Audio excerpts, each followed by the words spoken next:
Hello, and welcome to this Tech to Go on cleaning up digital clutter, presented by Gear, a program offered by the OEC.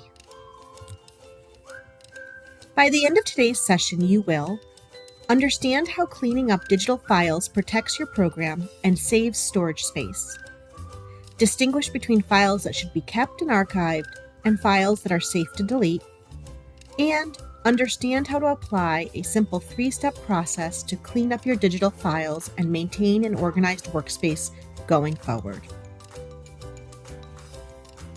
Have you ever opened or come across a mystery file on your computer? Or found 3 versions of the same form and couldn't figure out which one was the right one? Maybe your desktop is so covered in files that just finding what you need feels like a scavenger hunt. If any of that sounds familiar, you are exactly in the right place. And you are definitely not alone. Over time, computers and cloud storage accounts fill up with duplicate files, outdated documents, blurry photos, and things you downloaded once and never needed again. According to a study by Veritas Technologies, as much as 33% of data stored by organizations is considered redundant, obsolete, or trivial. Files that serve no purpose but take up space and create confusion. For early childhood educators, there is an added layer of responsibility. Programs are required to follow record retention policies, guidelines that specify how long certain documents must be kept before they can be disposed of. For example, many states require enrollment records and health forms to be kept for a minimum of 3 to 5 years after a child leaves the program. Knowing what to keep, what to archive, and what to delete is not just good organization, it's part of our professional and legal responsibility. A regular digital cleanup also reduces security risk. Old files containing children's personal information that are no longer needed should be properly deleted, not left sitting in a forgotten folder where they can be accessed by the wrong person. The good news is that you do not have to do this all at once or all of the time. A simple 3-step process done a few times a year is all it takes. Digital clutter is not just an annoyance. It actually has real consequences in early childhood settings. When files are disorganized, you waste time by searching for things you already have. When licensing visits or audits happen, disorganized records create unnecessary stress. And old files that contain children's personal information, addresses, health details, family contacts, sitting in forgotten folders create a privacy risk. There's also a legal side to this. Some records must be kept for a specific number of years. Others can and should be removed. The entire process comes down to 3 words: sort, archive, delete. That's it. You look at what you have, you move the old stuff somewhere safe and out of the way, and you let go of what you genuinely do not need anymore. We're going to walk through each step right now. And I want you to know that you do not have to do all of this in one sitting. Even one step at a time is real progress. Step 1. Step 1 is simply deciding what you have. As you look through a folder, ask yourself 3 questions. Do I still need this? Is it current and relevant? Is it a duplicate? Something I already have a better version of somewhere? And if you open a file and generally have no idea what it is, make the call right then and there. Don't close it and come back to it later. Then decide. Keep it, move it, or delete it. Here's a bonus tip. If you open a file and decide to keep it, take 10 seconds to rename it properly before you move on. Step 2. Archive.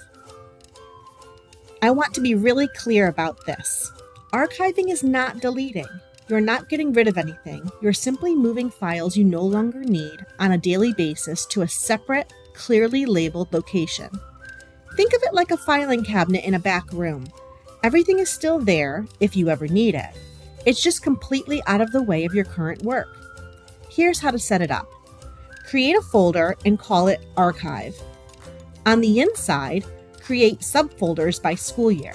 So you have an archive, then you have 2024-25, then folders inside for lesson plans, photos, forms, and so on.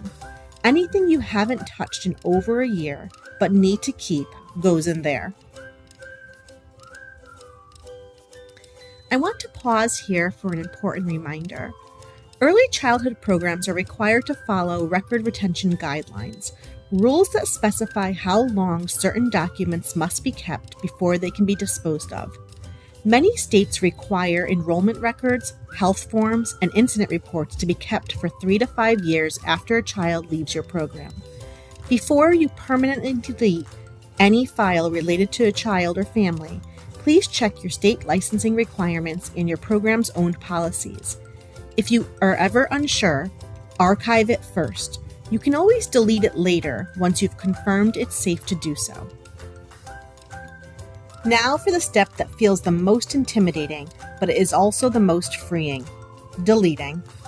Safe candidates for deletion include duplicate files where you already have a clean final version, blurry or unusable photos, old drafts that you have long since replaced, and anything you downloaded for a one-time purpose that's already done.